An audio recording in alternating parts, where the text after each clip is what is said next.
नमस्कार प्रिय विद्यार्थियों, हिंदी सागर क्लासेज में आप सभी का स्वागत करता हूं।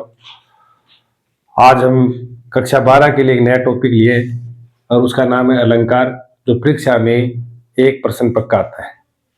और हम मुख्य मुख्य अलंकार पढ़ेंगे जो परीक्षा की दृष्टि से इंपॉर्टेंट है। तो शुरू करते हैं बिना किसी देरी के।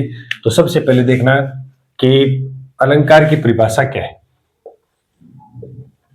आप परिभाषा वाला जो खालिस्तान वाले प्रश्न आएंगे जो परिभाषा में पूछा जाता है, और वो कैसे पूछा जाएगा। देखो कि काव्य का सौंदर्य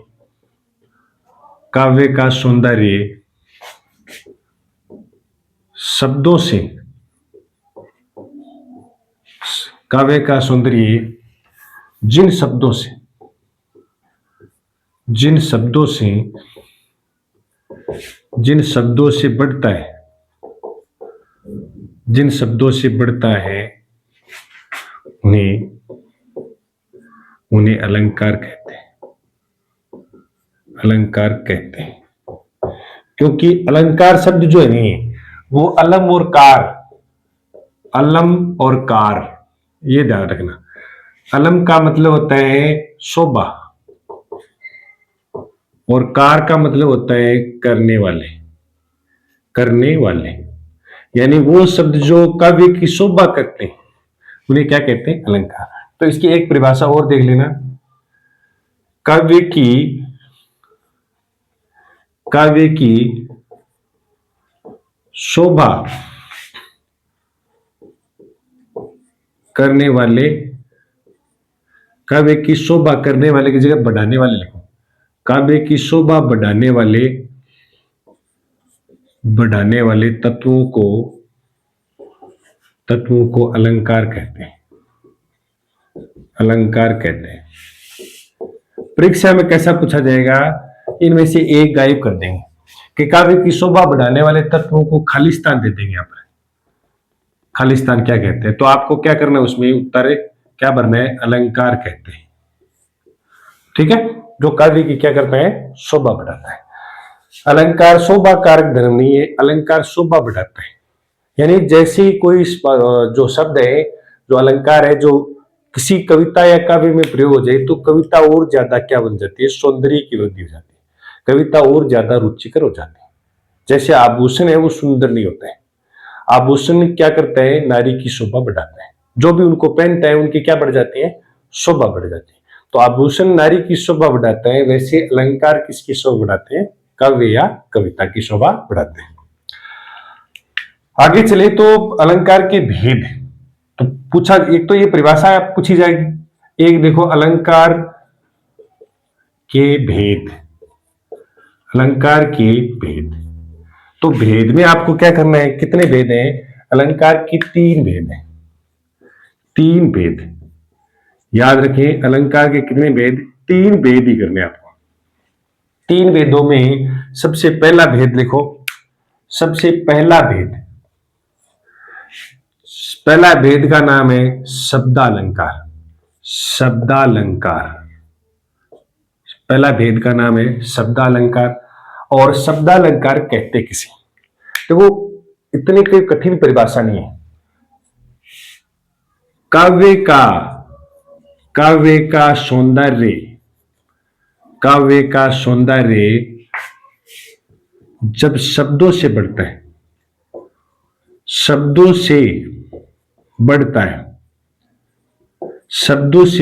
है उसे क्या कहते हैं? उसे शब्दालंकार कहते हैं। याद क्या रखना है आपको कि भी काव्य की शोभा शब्दों से बढ़ती है, उसे क्या कहते हैं? शब्दालंकार।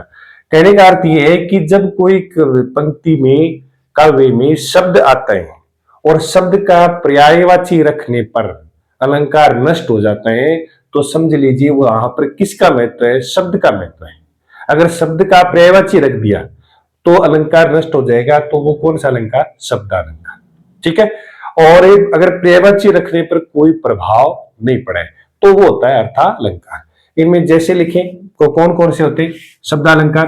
तो जैसे में देखना, अनुप्रास,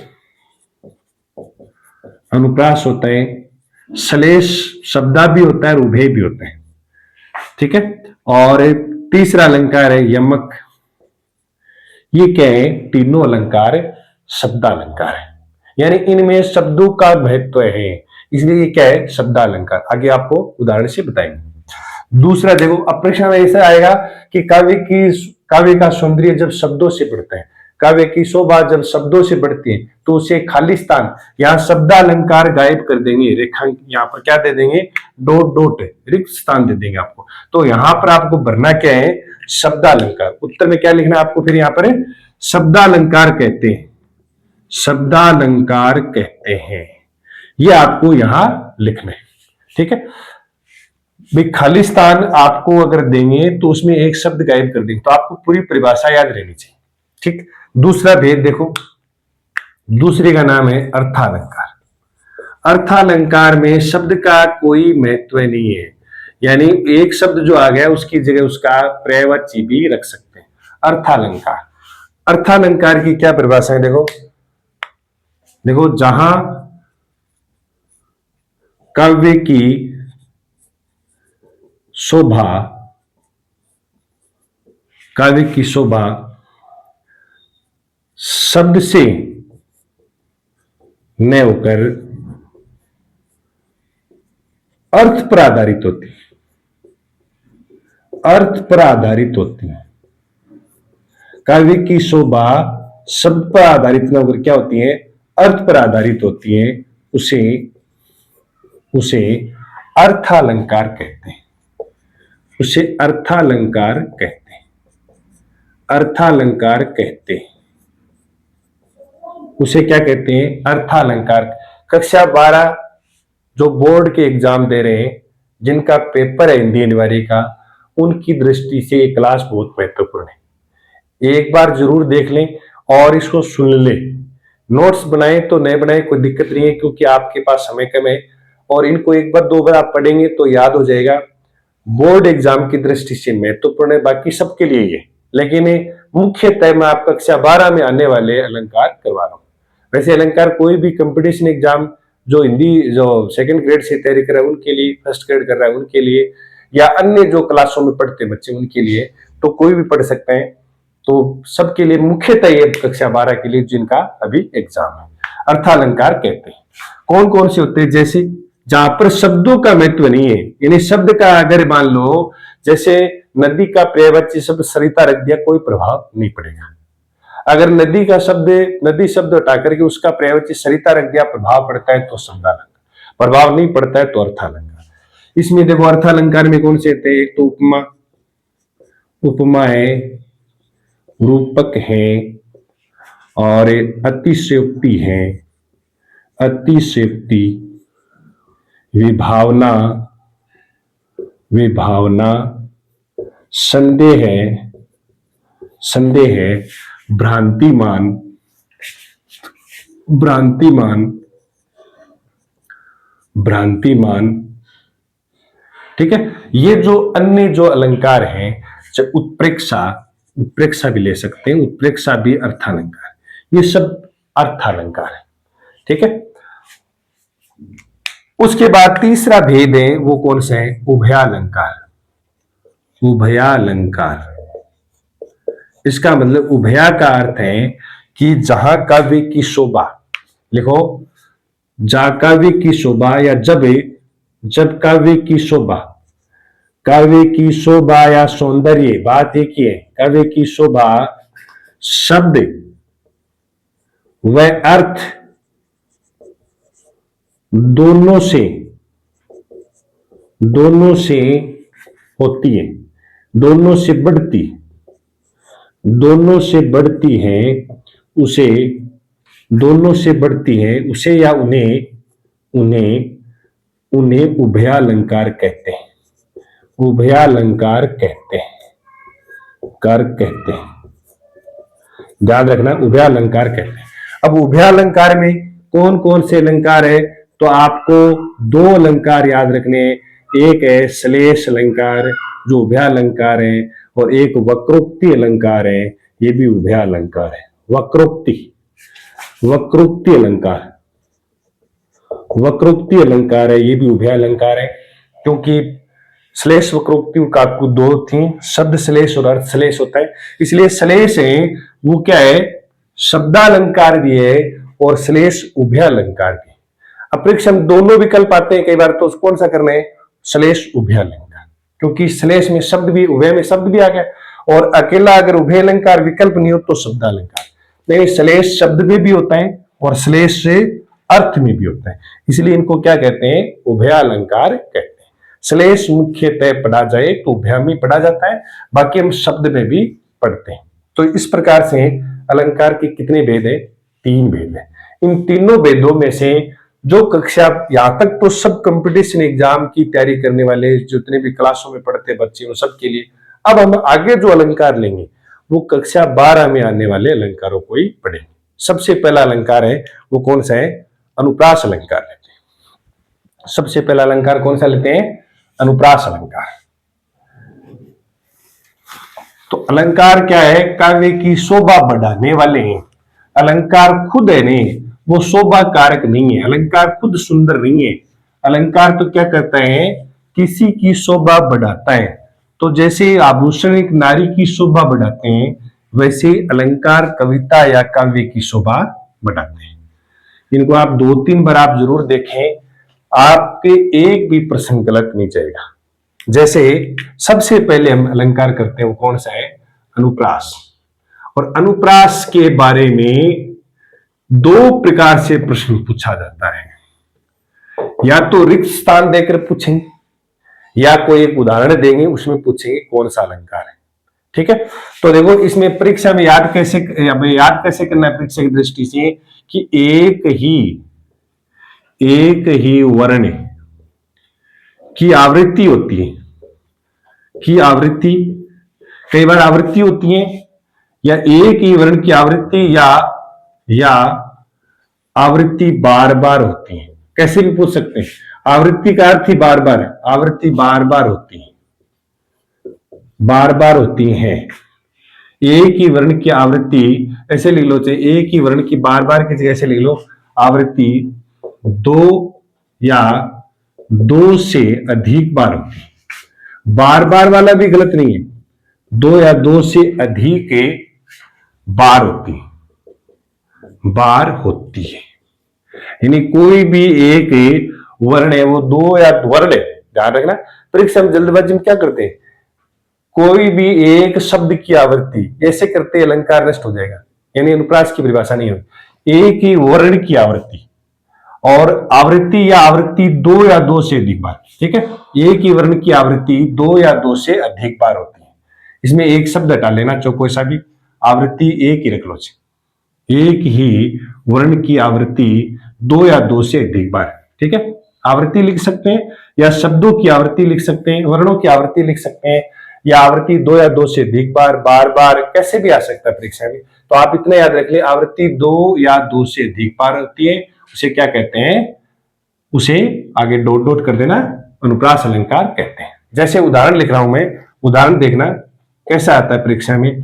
छोटा सा उदाहरण आएगा और पूछेंगे इसमें कौन सा अलंकार है, तो आप तो वर्णों पर आधारित रहना है। जैसे मैंने एक लिखा, मोहनी मूरत सांवली सूरत, मोहनी मूरत सांवली सूरत, ऐसा आ गया, सांवली सूरत।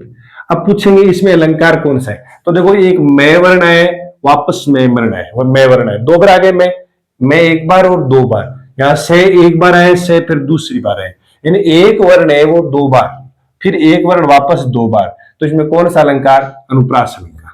दूसरा उदाहरण देखो, 2 से अधिक बार भी आ सकता है, जैसे चारु चंद्र की चंचल किरणें, चारु चंद्र की चंचल किरणें खेल रही जल थल में,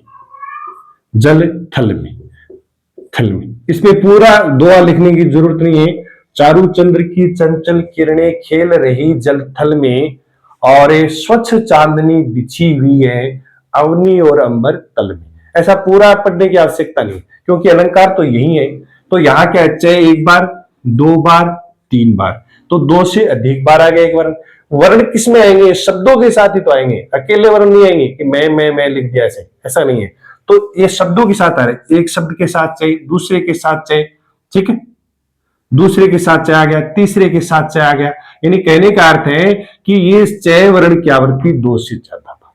तो ये भी क्या है? अनुप्रास अलंकार।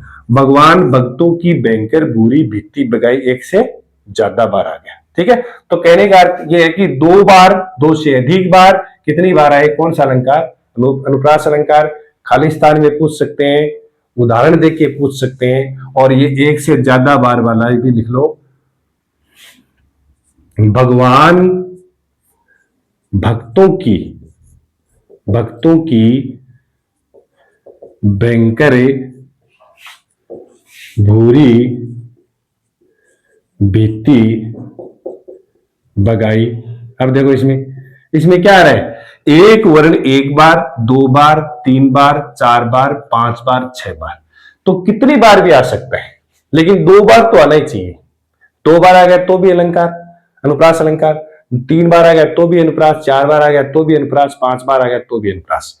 तो ऐसे 3 उदाहरण में अनुप्रास अलंकार को आप देख लें, और उसके बाद हम अगला अलंकार करेंगे। वो कौन सा है? एक अच्छा सा अलंकार मैं आपको बता देता हूं, कर लेते हैं। और वो है कौन सा? श्लेष अलंकार। वो कौन सा है? श्लेष अलंकार। दूसरा अलंकार है जिसका नाम है श्लेष अलंकार। इंपॉर्टेंट है श्लेष अलंकार भी। आपको तो केवल श्लेष में सामान्यतः याद करना है। श्लेष अलंकार, श्लेष नाम आ जाए याद तो अपने शब्द याद रखना चाहिए कि एक शब्द है, अर्थ अलग अलग, बस इतना याद रखना है। एक शब्द, अर्थ अलग अलग। तो परिभाषा क्या लिखेंगे? जहां कोई एक शब्द एक बार आता है, एक बार आता है, एक बार आता है और एक आवश्यकता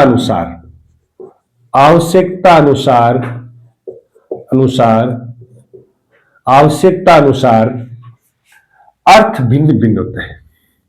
अर्थ भिन्न भिन्न होता है।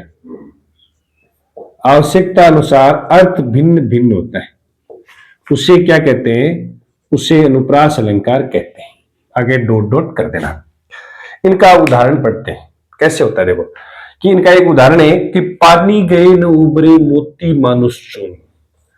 पानी गए न उबरे, पानी गए न उबरे मोती मानुष चून। मोती मानुष चून, ऐसा आ गया। मान लो पानी गए न उबरे मोती मानुष चून। अब यहां कि पानी गए ने वापस नहीं आता है। उबरे का मतलब होता है पुनः नहीं आता है, पानी चला जाता है। एक बार अगर पानी नहीं है अपने पास तो फिर कुछ भी हासिल नहीं होता है। जो लक्ष्य की प्राप्ति, फिर अपने को जो उद्देश्य वो पूर्ण नहीं होता है।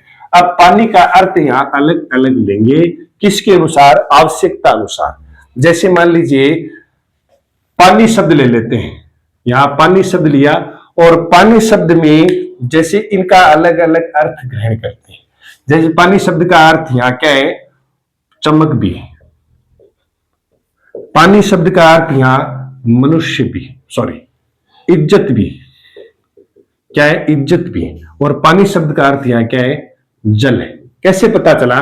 तो मोती को क्या चाहिए? यहां लिख रखा है कि पानी चला जाता है, यानी मोती की क्या चली जाती है? चमक चली जाती है। तो मोती का मूल्य नष्ट हो जाता है। तो मोती के लिए क्या चाहिए? चमक। और मानुष के लिए क्या चाहिए? मानुष यानी मनुष्य के लिए क्या चाहिए? मनुष्य के लिए इज्जत या सम्मान। इज्जत, सम्मान या इज्जत।